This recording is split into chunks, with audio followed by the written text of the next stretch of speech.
Good morning. I am Steve Weber. Welcome to the American Gumption Morning Show on Wednesday, February 24th. Yeah, we're going to have a fun show today. Victoria Reynolds comes back to the American Gumption Morning Show. She first was here at the very end of December, in between the week of Christmas and New Year's. And so, she's part of the Spirituality Gone Wild team of co-creators. She's got her very own show. We'll tell you all about that. But her and I are going to have a conversation on spirituality and religions and some of the differences and some of the foundational similarities between them. So we'll get into all of that in about 15 minutes. All righty. Now, my monologue today, in tying in with what we're going to talk about, is I'm just going to talk about Catholicism as foundation, Catholicism as foundation, and that's my own personal foundation, and so anyway, I'll just sort of lay out that beginning and evolution thoughts that I have. Just a few random thoughts, not random. I wrote them down. I've got a sheet full of ideas. I'll go through and share with you. So nothing's random around here on the American Gumption Morning Show. All right, let me tell you what's happening coming up this week. So tomorrow, Andrew Heschbacher returns one more time. He was here at show number 38, September 25th, when he was in the middle of riding his bicycle across America. He's completed that journey, and he's going to tell us about what that experience was like. And I'm titling it "When Life Gives You a Pandemic. When life gives you a pandemic, go out and take a bicycle ride." And that's exactly what Andrew did. So he'll tell us about that tomorrow. Jay Toops will be here on Friday. Jay was scheduled last Friday. We had to cancel that at the last minute. So anyway, he's going to come back, and Jay has an idea that could revolutionize the way we treat our trash, our garbage, our waste carbons, and turn that into alcohol fuels, clean alcohol fuels. So we'll get into that. It's kind of a big topic. And I've known Jay for several years. He's been working on this project, and it's a big project. So we're going to get into that on Friday. All right. Next week, I already have 3 guests. I won't bother going through who they are now, but Tuesday, Wednesday, Thursday, we have guests scheduled, and probably going to have a guest on Monday and Friday too. But, we won't announce those until they come out, but I'll tell you about our guests, tomorrow and Friday, who's coming up next week. Alrighty, that's it. So let me go ahead and shift gears and get into my monologue. And again, I'm titling today, it's Catholicism as Foundation. And it's really my foundation. It's what I grew up, being taught and believing, because we believe what we're taught. So anyway, I ended up going to Catholic schools for 12 years. It was part of my childhood home, the Catholic religion. And I remember asking questions like, why do we believe this? And, why do other people believe other things? And it was just, the answers were because that's what we believe. That's the foundation. So anyway, that was kind of the beginning of my my spiritual and religious trainings. It was all in Catholicism. And again, I went to school 8 years to a Catholic grade school, and then 4 years to a Catholic boys high school. There was a boys and girls high schools right next to each other. But nuns and priests were part of my early life and training and discipline. All right. So anyway, it was Christianity based, and obviously Jesus Christ. But in Christianity, there was the Lutherans, the Protestants, the Episcopalians, and I remember kind of questioning and like, well, what's the difference between Catholics and Protestants or Lutherans? And I never got a very good answer. As a young kid, you ask these questions like, oh, well, they're just different. And then you kind of come to realize that, in time and, people were part of the Catholic Church, and they all broke off because somewhere along the line, people got mad. Men running the churches decided, well, we don't believe that. We believe this. And, we make up our own rules. And so that's kind of how it all, as I became a little more aware, I realized that, okay, in the Christian faith, in the foundation that I was raised in, there was all these like splinter groups, break off groups, different things. The Church of England, the Orthodox Christians, from the, Russian and Eastern Europe area, they, again, foundation of Christianity and Jesus Christ, but, somewhere along the line, they're like, nope, no, we're not following the Pope in the terms of the Orthodox Christians. All right. So, and then you go back even one step further, and Judaism and Christianity really was, broke off from Judaism at the time of Jesus. So, and then of course I ended up learning a little more about the Eastern religions, Hinduism, Buddhist, the Muslims. I wouldn't call that Eastern religion. They were their Middle Eastern, foundation there. So all these different religions and groups, and they all had their own different beliefs. And again, when I was a kid and asked about them, the answer was sort of just, well, that's what we believe. Oh, they believe differently. So I kind of came to the conclusion somewhere along the line that it didn't matter what you believed as long as you followed and practiced what you believed. So there was these different flavors of Christianity and, different religions altogether. And I thought, well, this was my pre 2009 realization or thinking that, okay, it's like if you practice what you believe, then you are being a good person, that sort of thing. I also came to realize at that same time that they all involved rules, and some of the rules didn't necessarily make sense. And I don't know all the rules of all the religions, but again, as Catholicism as my foundation, here's just a couple of examples. I mean, one of the first ones was like, don't eat meat on Friday. You're not allowed to eat meat on Friday. And then all of a sudden, I think it was the Vatican II, and they said, oh yeah, you can eat meat on Friday. It's okay to eat meat on Friday. And, and it's, as a kid, and it was like, okay, cool. You can eat meat on Friday, but it's sort of like also, well, who changed the rules? How come the rules changed? Later on, this is probably around 2000, maybe later, the idea of limbo. And limbo was this rule that Catholics had where if a baby died before the baby was christened, then the baby was in limbo. And, it's like eternal in between. You couldn't go to heaven. You couldn't go to hell. You were in limbo. And that was like a crazy rule. But when they, I forget what Pope it was, decided, okay, no more limbo. And like one day it was just like a decree, no more limbo. All those babies are free to go to heaven. And I was like, well, that makes a lot more sense. Limbo never made any sense. And so anyway, it was just kind of one of those crazy rules that got changed midstream. And so I came to realize that, that these rules were just all man-made rules, and the religions were just man-made, interpretations of what spirituality or what the truth was. And so, and I thought of this, I wrote it on this phrase, who died and made you Pope? As kids, we used to say that, who died and made you Pope? Well, the Pope was like the eternal, representation of God here on earth for Christianity, for Catholicism. And so it was like, kids are like, if somebody made up a rule that you didn't like, you're like, who died and made you Pope? All right.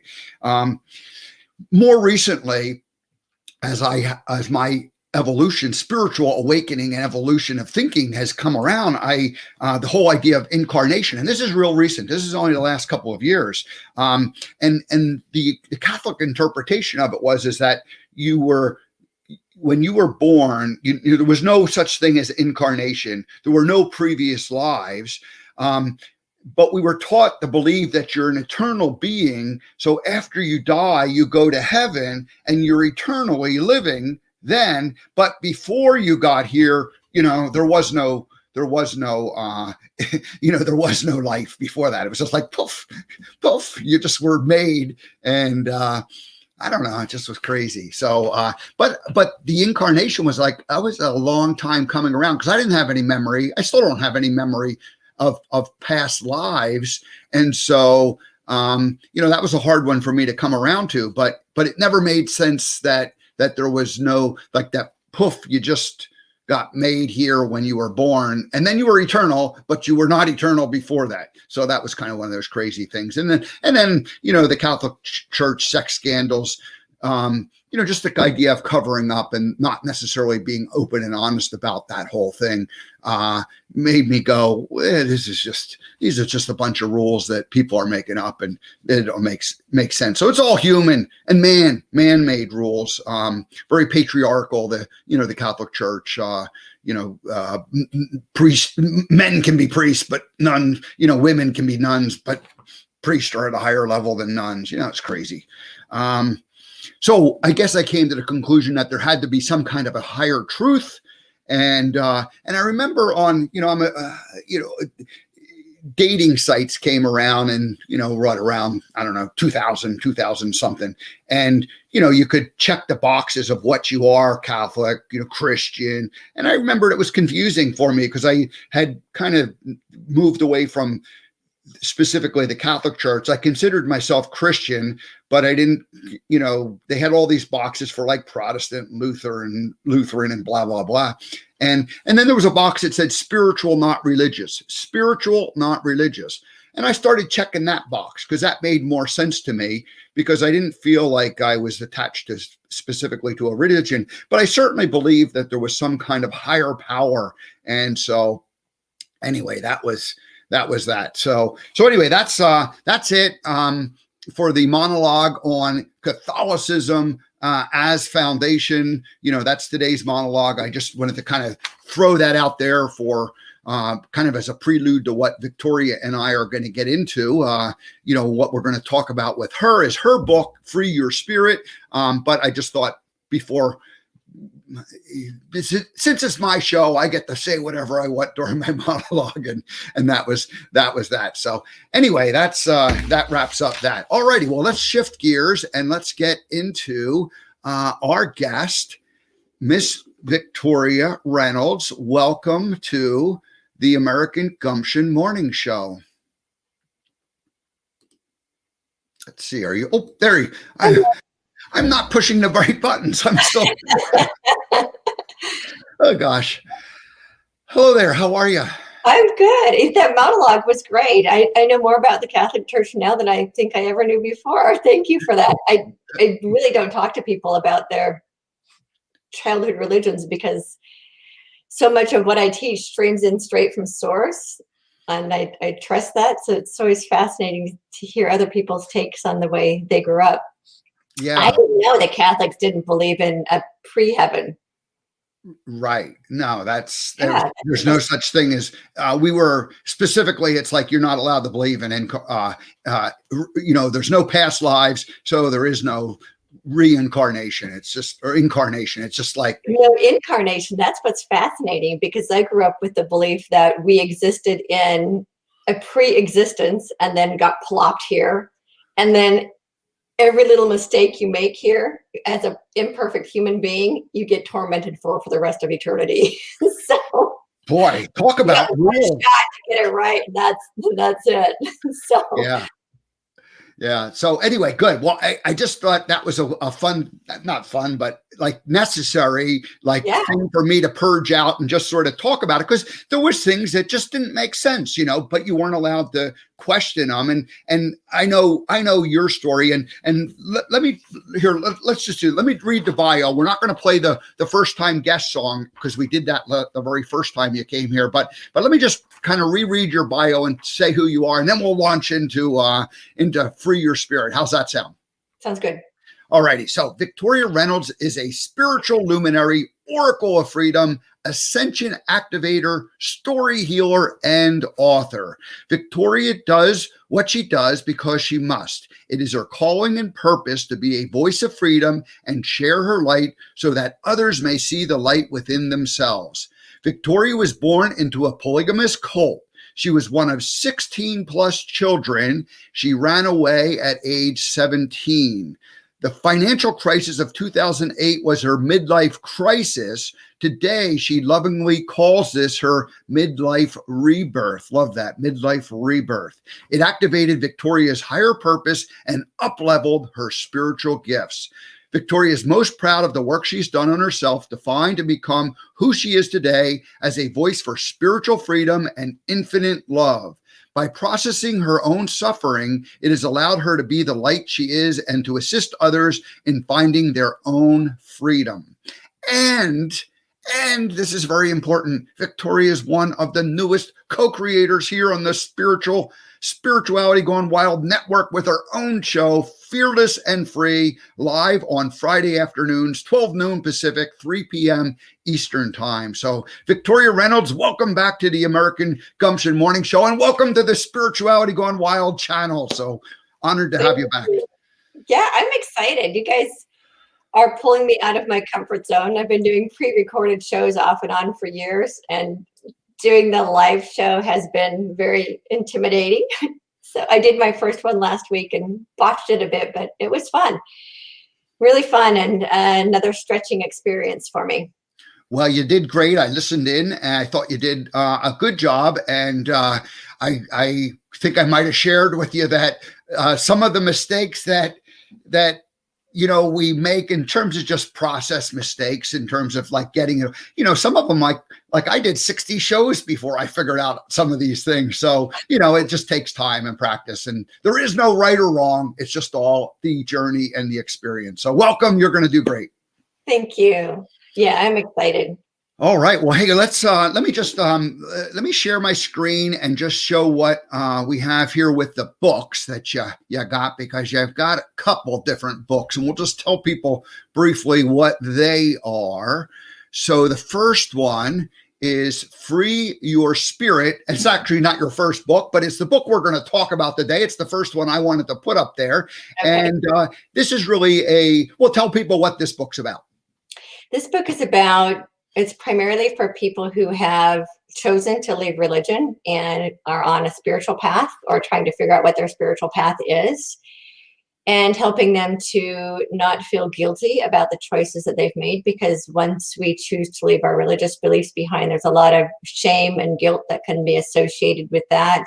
I know that a lot of people experience religious shunning from their families and from their friends. And this is a way for people who have left to really be comfortable with the choice that they feel calling to them. And for me, finding spiritually outside of religion felt like outgrowing religion. And that's a hard concept for a lot of people to understand who haven't gone through that outgrowing experience. And it's really about being able to connect directly to spirit without the middleman of religion. So that's primarily what this book is about, is to help people understand the process of moving out of religion and how to really be at peace with themselves for trusting their own path. Great. And I get it. I've read it. I like it. And what was really fun is it confirmed so many of the things that I have kind of discovered on my own, but you talk about in a way that made a lot more sense and was a lot more clear. So I'm excited for this conversation. And most of what we're going to talk about today is going to be this, process, these 5 different steps that you describe in your book. And again, I feel like I went through a lot of them myself, but you more eloquently, just lay them out there. And so it's a very nice guide that way. The next book that I'm going to show, whoops, there we go, is really the first book that you wrote, Transcending Fear. And I think you described it as not necessarily written to be a book, but written to be kind of your own, your own processing of what you were going through at the time. Right. So I published this book in 2012. This was my first book. Well, not my first. I've been writing my memoirs forever. I still need to find an editor for that book, which I wrote like 20 years ago, still needs a publisher. This book I wrote in 2012, and it pushed itself forward because it was my own story. I started this after my 2008, when the world was falling apart around me. And it wasn't intended to be a book. This was actually notes that my higher self, what I call in this book as my inner counselor, my inner therapist, was teaching me how to heal my life after the 2008 economic crash. And so this book was about all of the discoveries I made and about healing my own life.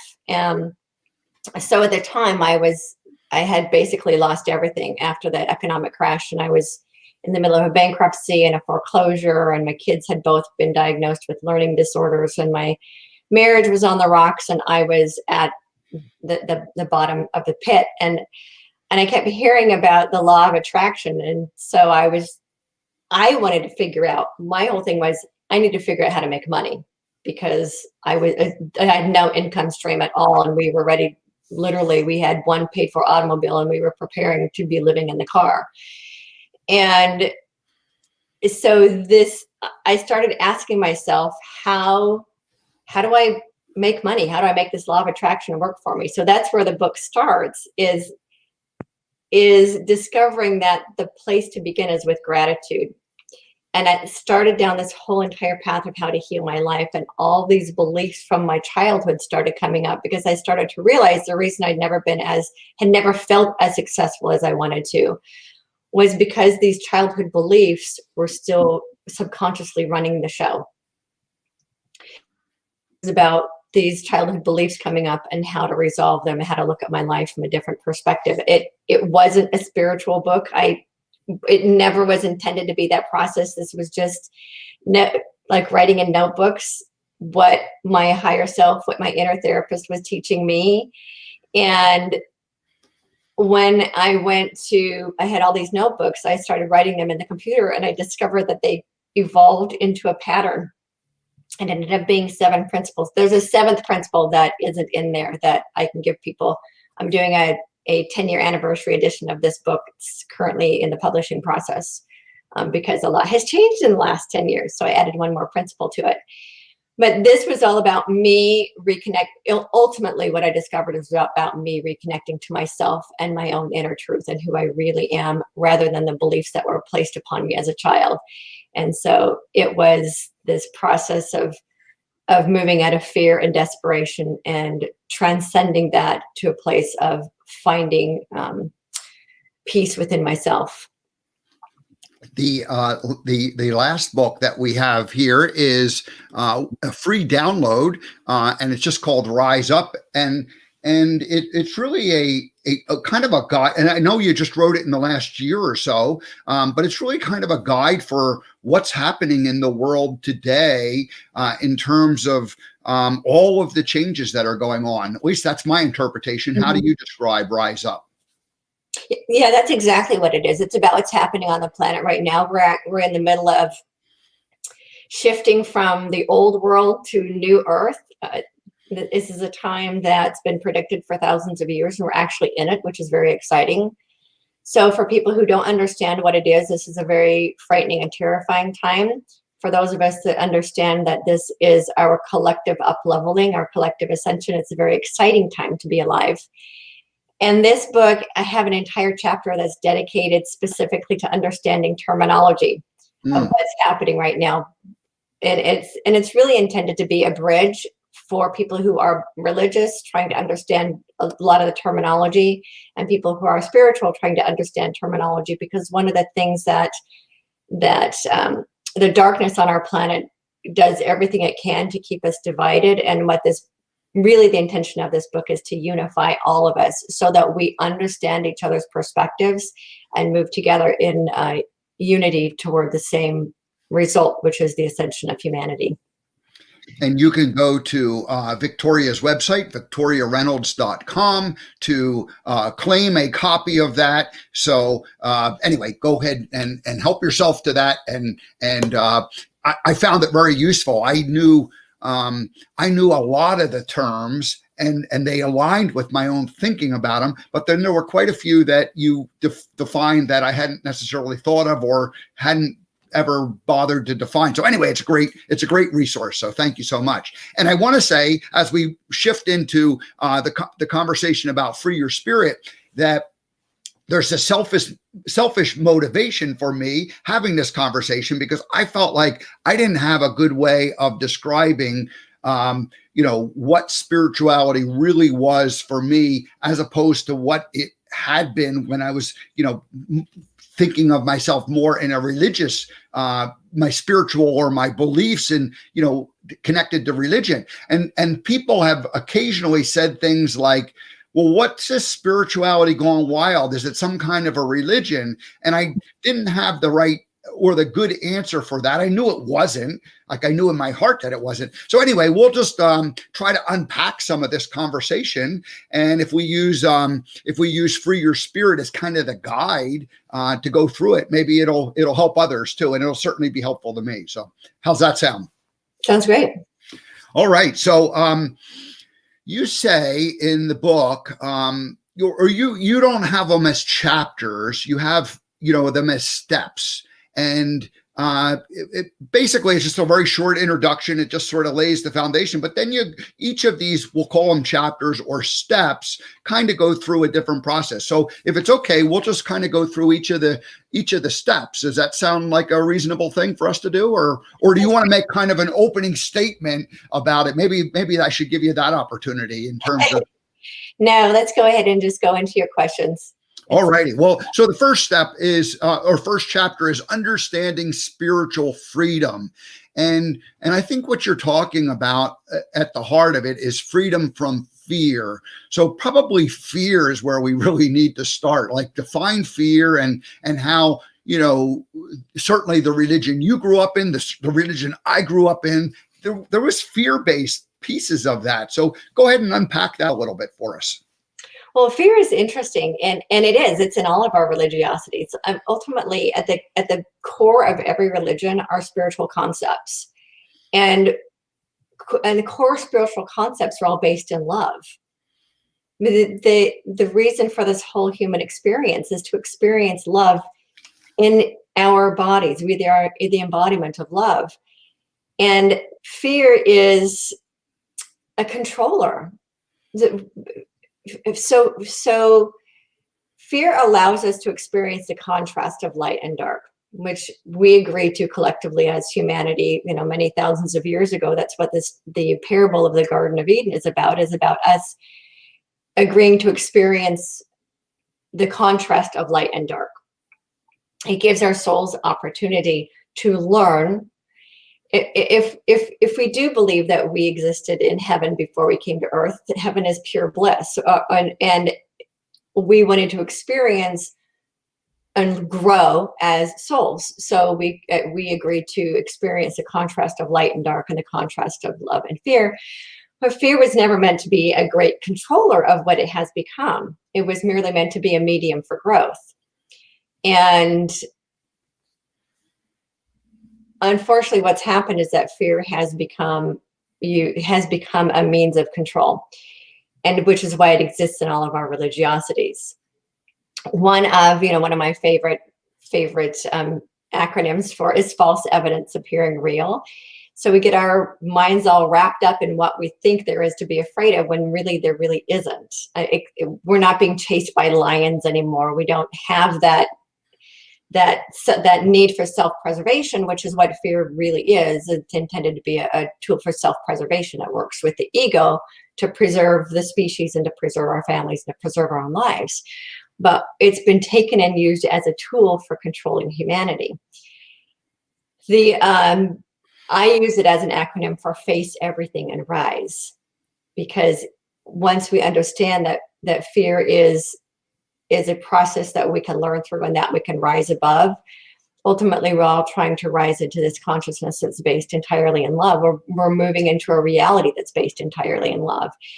And when we ascend into that reality of love, fear falls away, because you realize it is just a tool that is attempting to be used against us.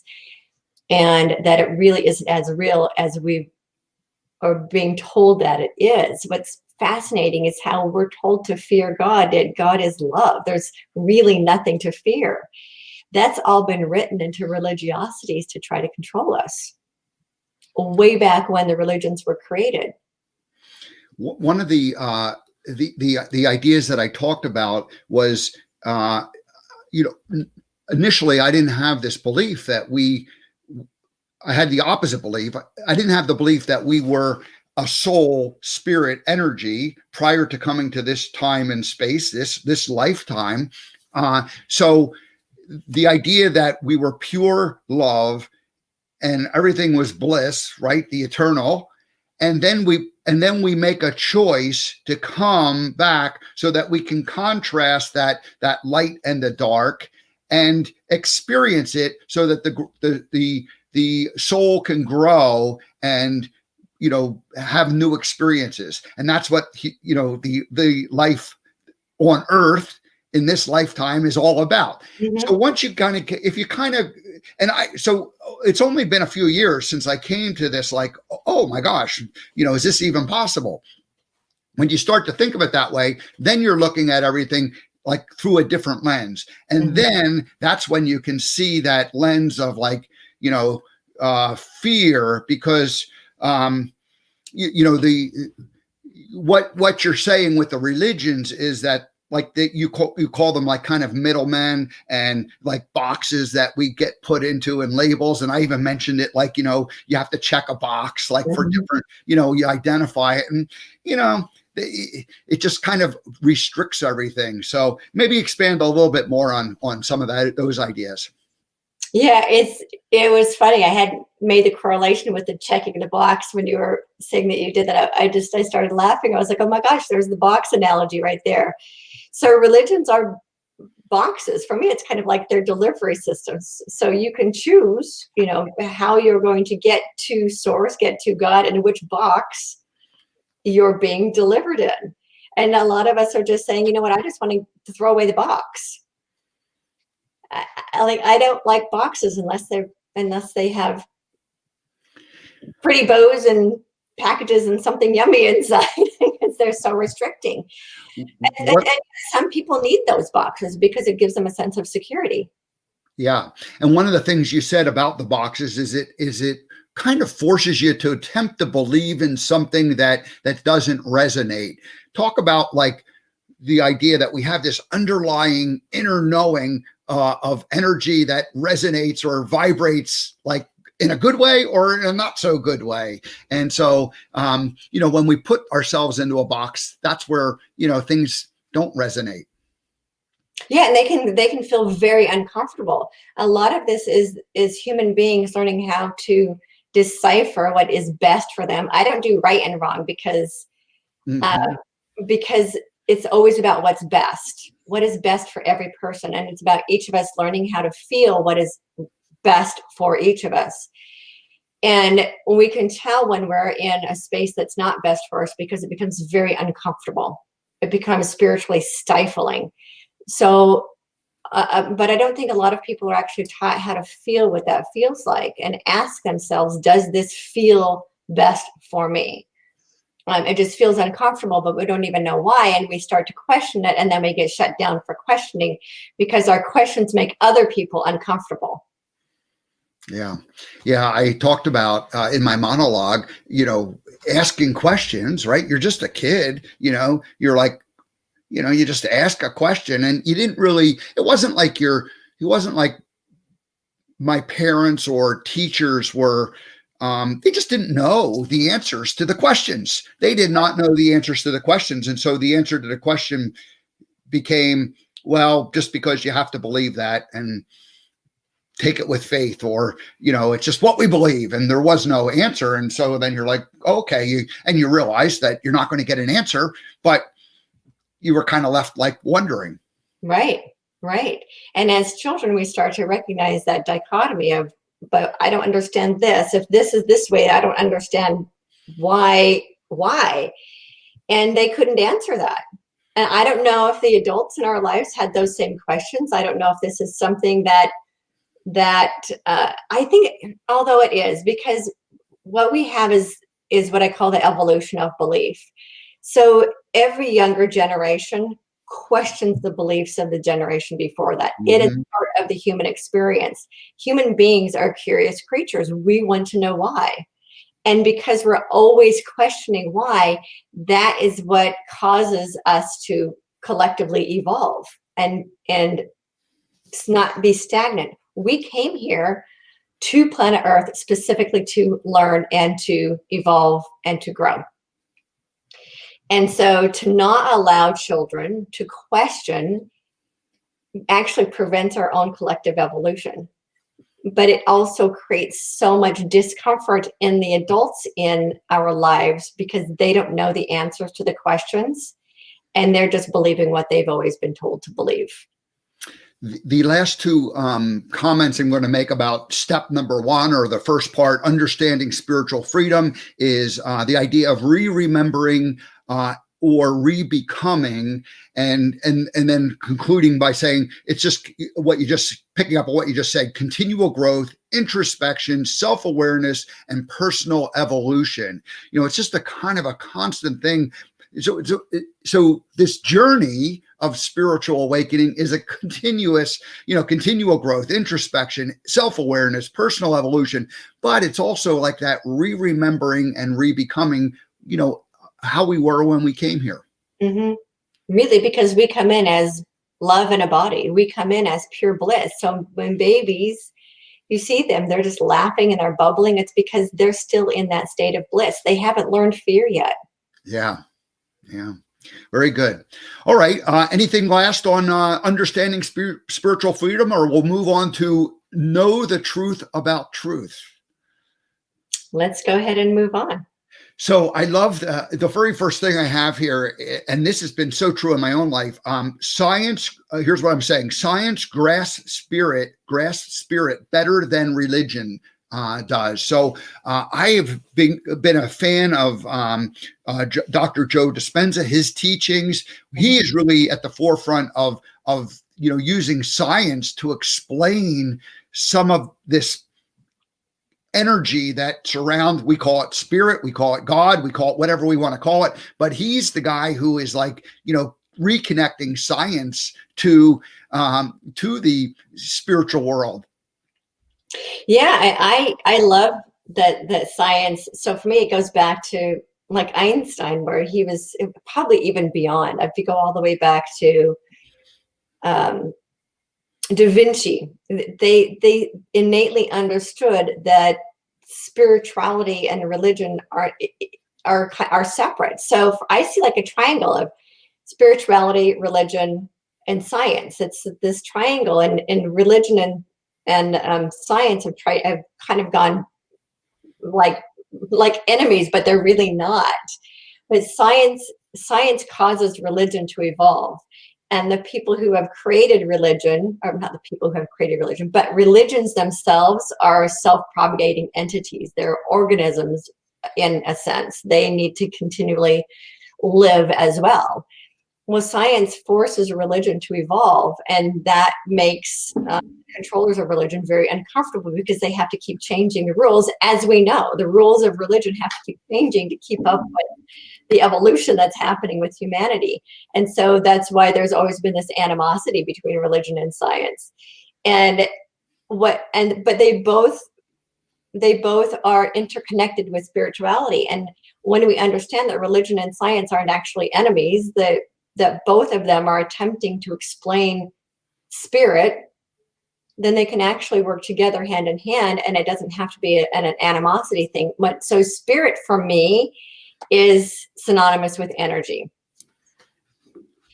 So energy vibrates at lower or higher vibrations, and fear is very, very low vibration, and love, the higher you go up in love, the vibration changes, and you can feel it in your body. Anything that is fear-based is restrictive and limiting and heavy and oppressive. And anything that's love-based is light and joyful and giving and expansive. And when we start to understand the difference between how those two energies feel in our own body, you can get that spirit is that the higher vibration you go in spirit, and energy is where we all want to be. It's ultimately one of the reasons we came here was to experience a contrast as this this great, what's the word I'm looking for?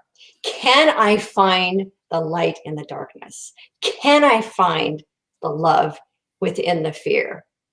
It was like a contest we had within ourselves to see if we could actually find it, like the treasure in the dark treasure chest, to see if we could find that. And what I like about science is that science is quantifying spirituality as energy. Once we understand spirit as energy, it's much easier to grasp as it not being something that's so far out there we can't access it.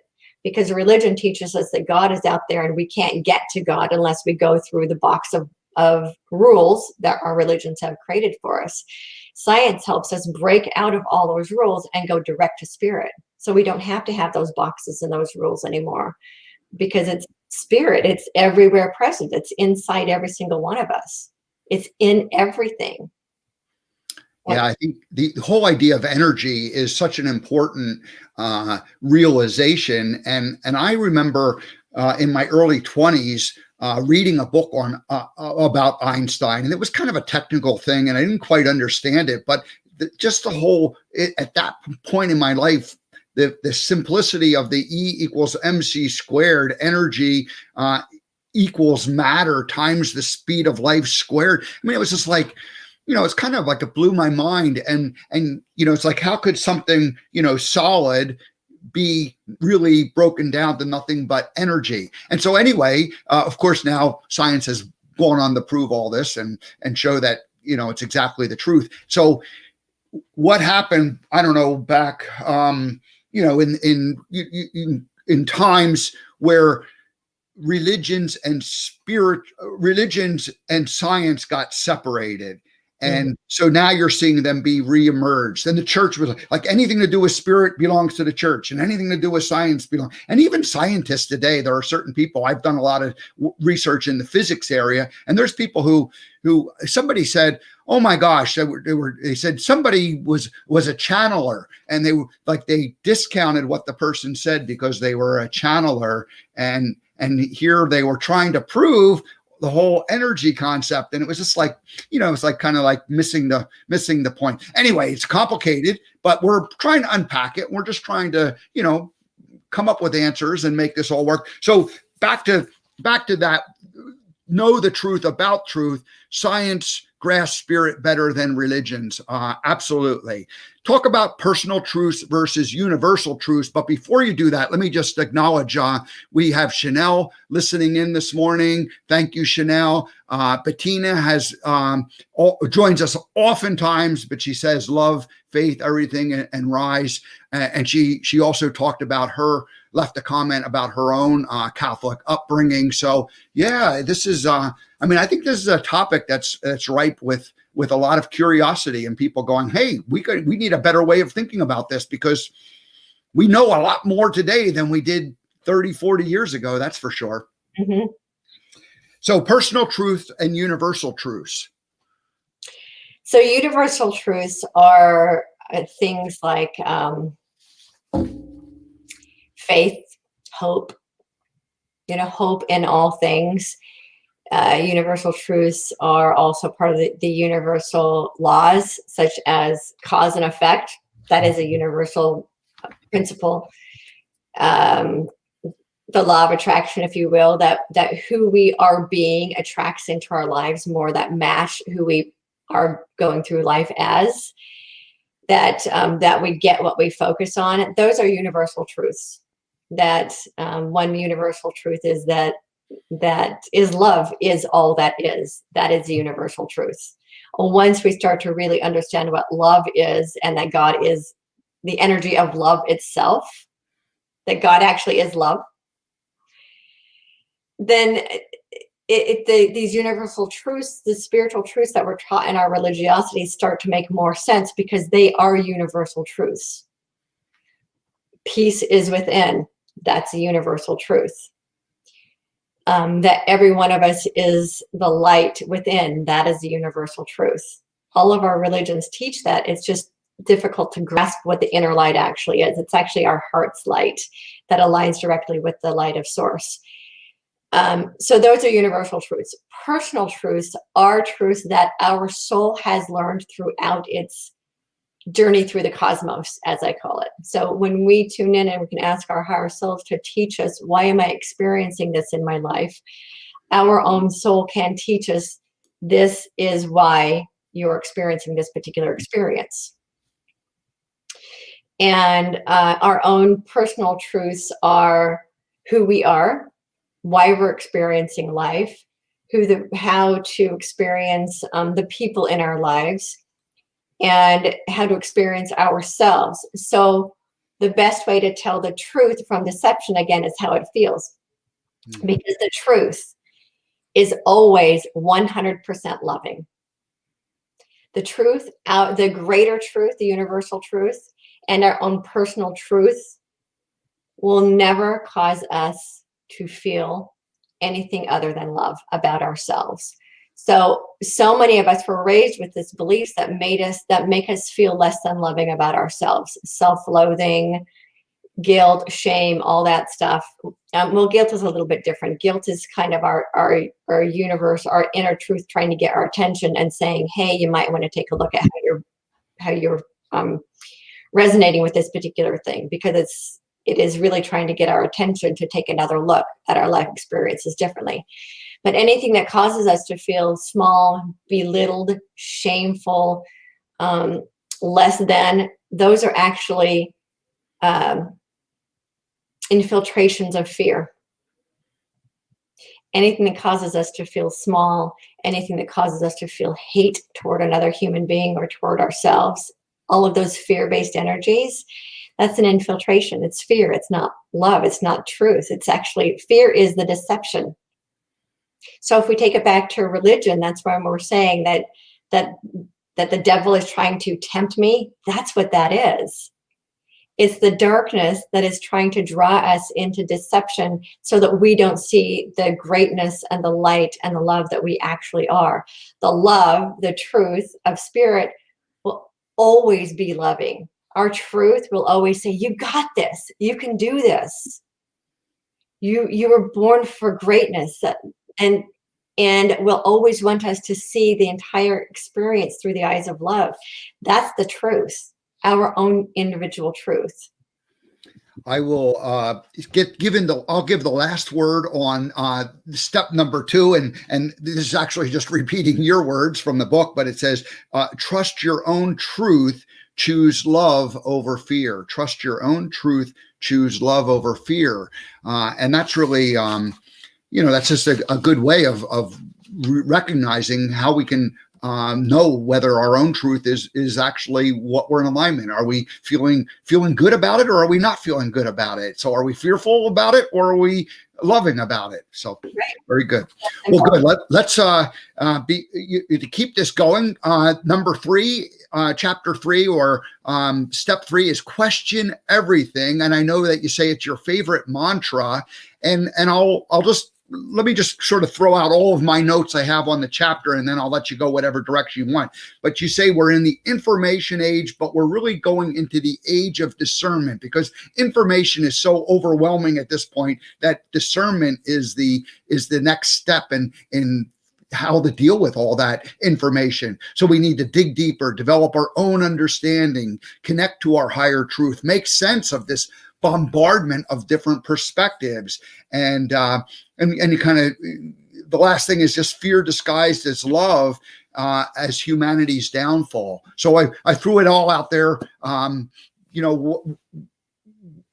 What you're thinking about questioning everything? Why do you say question everything? Well, now it's become even more so than when we were kids. We were only given access to the information that our parents wanted us to have access to, or and the school systems and our religions wanted us to have access to.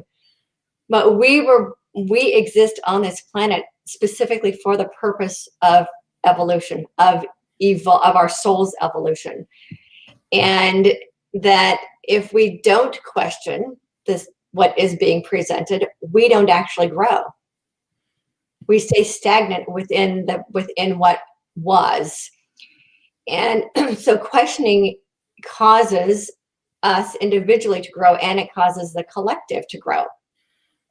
The thing that's fascinating about what's happening now, when I started seeing this age of discernment coming a couple of years ago, and it really hit us in 2020, when anybody can have their own YouTube channel, anybody can write their own blogs, anybody can put information out there. And now what started to happen in 2020 is that it started to be censored, so that now it isn't about just everybody. Now it's about what the systems want us to not see, which I find very disconcerting, because that is blocking our ability to grow and evolve by what we're now being told we can and can't see. So I'm a big proponent of that. Yes, every single one of us need to have the ability to speak our own truth. And at the same time, every single one of us now are being called to rise to a higher level of consciousness, which means being able to tune in and ask our inner selves, and ask spirit, ask our spirit guides, ask our higher self, ask God, is this true? Because never before have we had to use discernment the way that we have to now. Mm-hmm. You know, the news is telling us one thing. We're getting a completely different story on the internet. We're getting bombarded with information from every direction. And it's asking for us to use this discernment muscle that we've never had to use before. And it is part of the soul's evolution through the human experience, is to use this new muscle that is something entirely new in the human experience, and it's necessary for us to rise into the next level of ascension, which is ultimately what we all want to experience. I love the idea of discernment, and so thank you for introducing that. I hadn't thought of it that way, but that's really, it's a choosing. But I like discernment better than choosing, because it's like making conscious choices. It's Right. like looking at things with a thinking mind, with a critical, is this truth, and connecting it to our own inner truth, and testing it against our own inner truth to see if it makes sense. So when I started the American Gumption project almost 2 years ago, when I kind of dreamed it up, it was based on the fact that one day I had the aha moment, the realization that everything I heard on the news was all of this like urgency and like, and fear-based, using your term, information that they were telling us was so very, very important. And yet I had that moment of realization that nothing that they said had anything to do with my life, and it had nothing to do with anybody's life that I came in contact with on a regular basis. And I went, oh my gosh, this is just like, this is like propaganda, or it's just like what they're calling news is like it's the system just regurgitating, and they all kind of say the exact same thing, and it just made no sense. And so I said, I think people want happy stories. So I'm going to go travel around the country, and I'm going to interview people, and I'm going to tell happy stories and positive stories, because I think there's like a market for that. Now, this is what the American Gumption show. I have aligned with Spirituality Gone Wild. I'm meeting free and fearless people. And so it's like kind of evolving in its own direction, but it was exactly that. And so anyway, what you're talking about is really my own story, but you've articulated it very much cleaner. So we're going to keep going. Feel love everywhere. Feel love everywhere is step number 4, or chapter 4. God is love. And you ask, what does that mean? The whole idea of God as a gender, you kind of talk about that myth. Infinite intelligence, infinite wisdom, that's really what God is. And it's really both the masculine and feminine, which is back to the gender idea. So take it away. Tell us what you feel like you want to tell us about, feel love everywhere. Yeah, love is everywhere. It is all that is. I had this experience in my kitchen about 10 years ago, and I got to experience what divine love is surging through my entire body. And And that's it's a bliss that is beyond words. There are no words to explain what this bliss felt like. And I've been saying since then, can I go back and experience that again? And the answer is always, but you live on planet Earth. So Mhm. in order to experience that level of bliss, it's almost impossible to feel it in human form, because that is the love that we return to when we leave human form.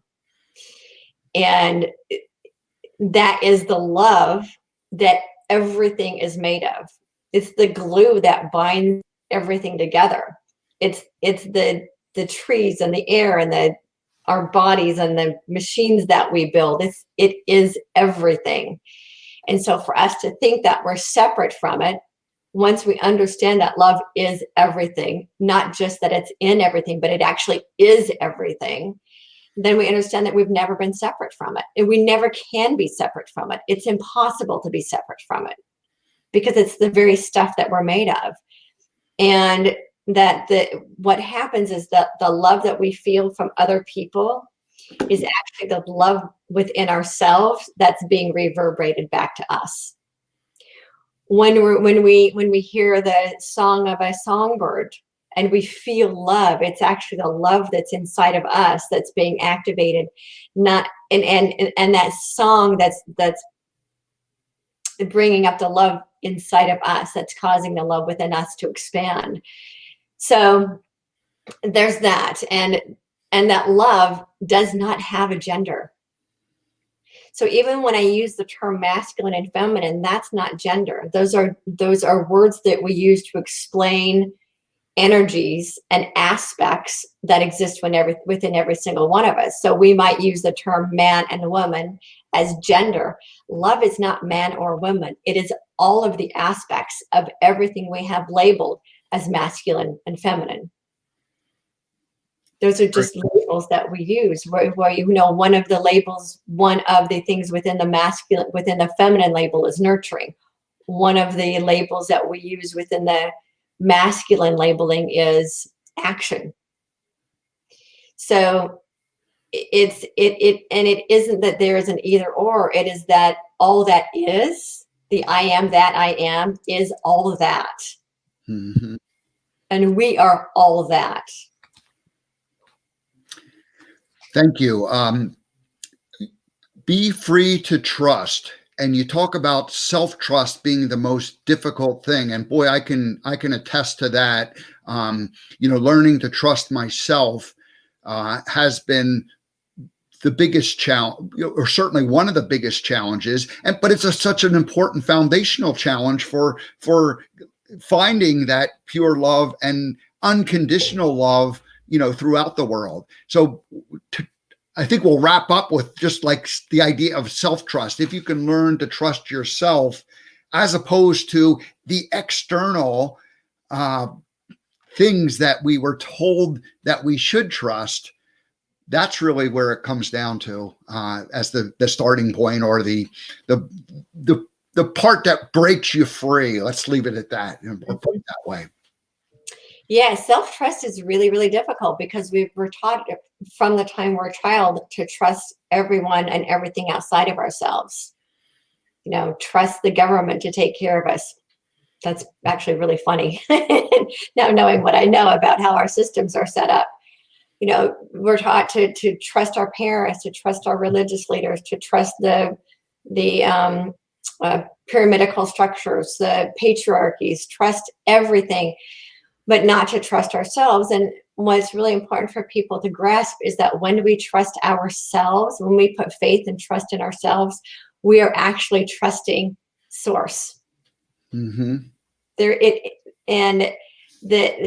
there is this belief that we are separate from God, that we are separate from source, and that in order to trust God, we can't trust ourselves and we have to trust everyone else. It's a complete opposite. Because faith and trust in ourselves is faith and trust in source, in God, in whatever our name is for the I am all creator. Because source is being sourced through every single one of us all the time. When we listen to our inner guidance, we can always trust ourselves. When we listen to our inner guidance, we can always trust ourselves. Yeah. And that what that requires is that we learn how to set ego aside, because ego wants to be in control of everything in our lives. And it isn't the ego isn't the bad guy. There's so many belief systems that have made ego the bad guy. Ego actually isn't. It's a part of us that's necessary for self-preservation, which is why ego wants to always be in charge, because it's trying to preserve what it thinks is best for us. It's about setting ego aside and allowing inspiration to take the lead.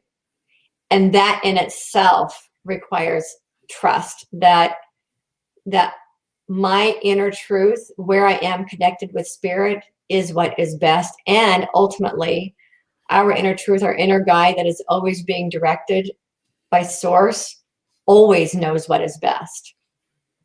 And it's being able to set ego aside and saying, okay, ego, you're over here. I'm going to allow inspiration to take the lead in my life. I'm going to allow my gut feelings to take the lead in my life. I'm going to allow intuition to take the lead in my life.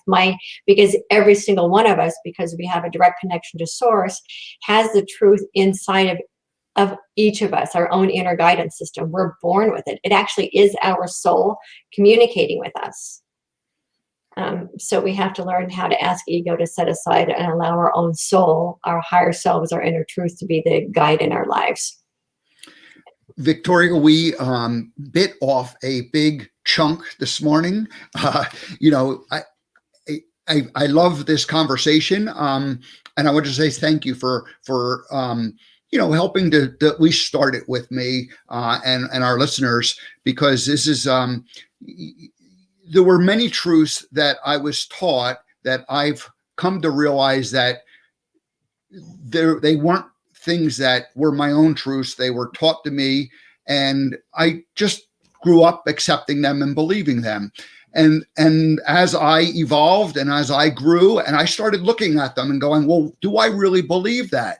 And I ended up taking those truths and kind of putting them in different piles. And it was like, yeah, these ones like really do resonate and are true, but these ones over here, not so much. And then once you decide they're not so much, you know, you have the opportunity to either maybe modify them so that they do become yours, or to just completely replace them with something, you know, maybe an opposite belief. And so that process has taken the last 10 years in terms of like my own growth. And the book that you know, that you've written, Free Your Spirit, really gives a person an opportunity to think about that. And so much of what you wrote resonated with me. We touched on a little bit of all of it, went through it fast. We'll have to have you back again to, you know, unpack it again. But at this point, our time is over. So you'll get the last word.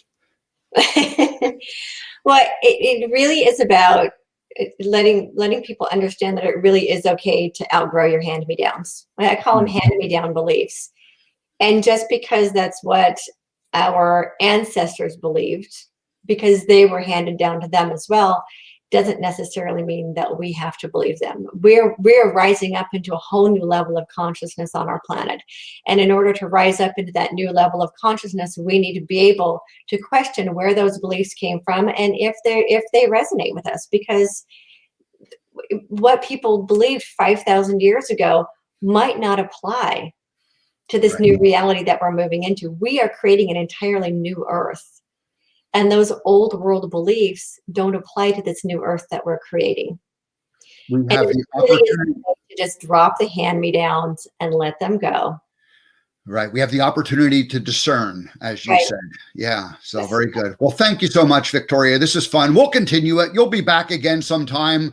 Thank you. I enjoyed it. And good luck and welcome to the Spirituality Gone Wild team. We're honored and grateful that you're part of our group now. Thank you. I'm loving having this new family to play with. All righty. Well, thank you. Come again. I will.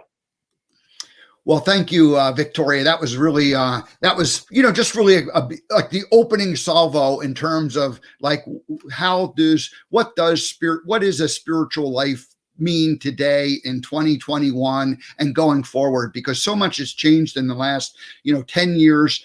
for me personally, 20 years for humanity, 30 years for all of us. I mean, there's just so much information that was never available. So we're looking at it, we're deciding, we're discerning, and we're moving forward. All right, let me get out of here, wrap up. I will be back tomorrow with Andrew Heschbacher, who when the pandemic hit, he decided to take a ride across America. So he's going to tell us about that. And then on Friday, Jay Toops will join us. And Jay was listening in this morning, and he said that it was a great discussion.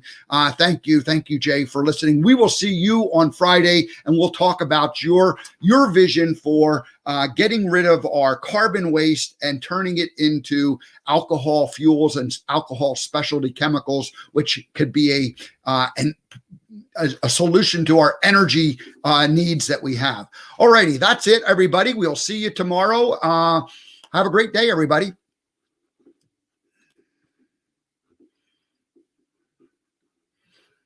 Whoops, I'm looking for my closing song. There it is. There we go.